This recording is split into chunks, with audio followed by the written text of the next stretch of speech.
What's going on, guys? The Comics Kid 2099 here to talk to you about Star Wars Age of Republic Villains.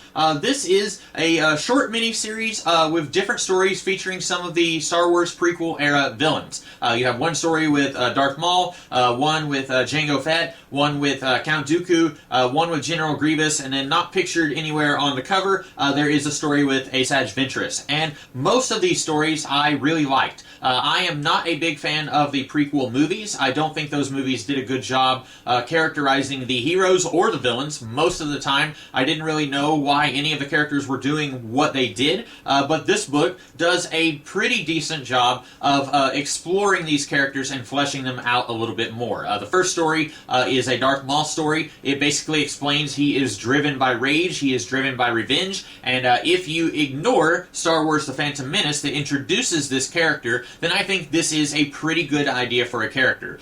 He feels righteous anger at what the Jedi Knights did a long time ago, and he wants to see them pay for what they did. Even though the Star Wars universe frames Darth Maul as a bad guy, he feels like what he is doing is right. And I kind of like that. I just wish that the character had a better introduction. And then, I can't remember if it's a Jango Fett story next or a Count Dooku story next. The Count Dooku story, it doesn't really peel back any of the layers of the character. I don't feel like I know him any better here than I did in Attack of the Clones, but I like this story pretty well. This has him doing a mission for Palpatine, and then he meets this Tony the Tiger Jedi Knight who says, "Hey, I remember you when I was a little kid. You used to train with Yoda. It was some really cool sword fighting." And so Dooku says, "Well, I'm just a retired businessman now. I'm not part of the Jedi Order anymore, but I would really like to help you. It seems like you're really stressed." And then he kind of pulls the emotions card. He says, "Yeah, you said you knew Qui-Gon Jinn. Man, he was a dear friend of mine. It really broke my heart when he died. I would really hate it if another Jedi died, and I could have been there to stop that from happening." And then these two team up with each other, and even though I know that he's a Sith, I think it's really cool getting to see one of the Sith team up with one of the Jedi. And for a few pages, they have a common goal. Slight spoilers for this. I'm just going to go full spoilers for this one. He does kill Tony the Tiger. That is a little disappointing. I would have liked it if we could have seen a little bit more of an emotional complexity with Dooku, where he almost kills him and then he says, "I'm not going to do it," or somehow he finds a way to say, "You know what, Qui-Gon really was a dear friend of mine. I hated that he died.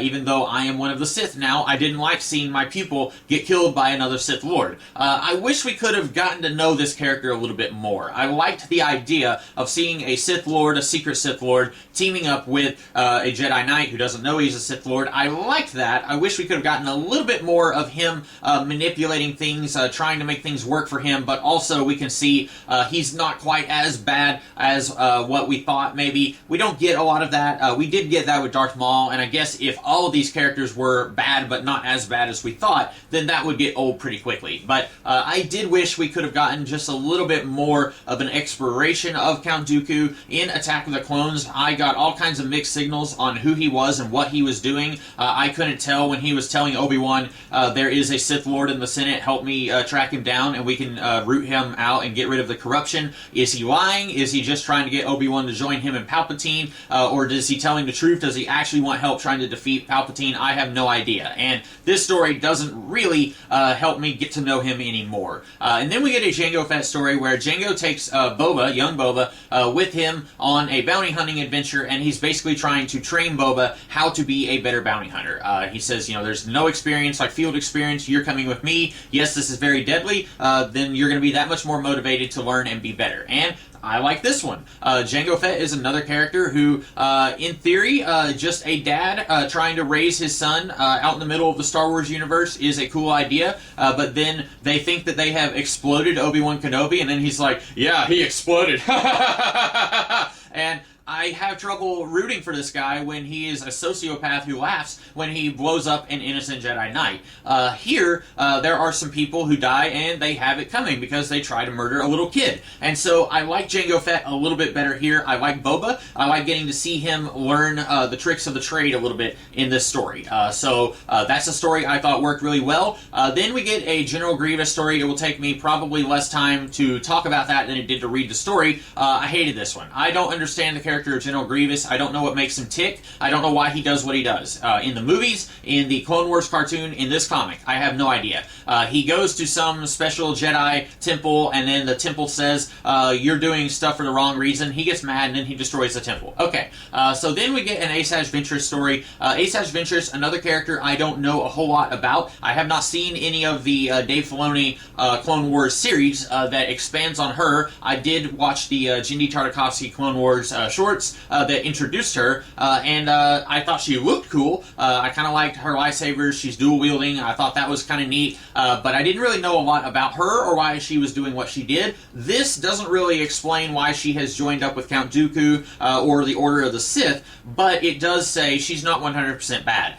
She sees some little girls getting picked on, a guy's trying to steal their food, and she says, you know what, I'm busy, but I'm still going to teach that guy a lesson. You don't pick on little girls like that. And she deals with them, and then she gives them a weapon and says, next time, use this weapon. All right, see you later. I like that. She's a bad guy, but she's not heartless. She still sees herself as a little bit of a crusader to help the little people. And maybe that's why she's joining a Sith Lord, because she believes she can help people by joining these people who were extinguished a long time ago. I don't know. I am looking forward to seeing more about Asajj Ventress. I would love to see more of some of these characters who are not 100% bwahaha, I'm evil.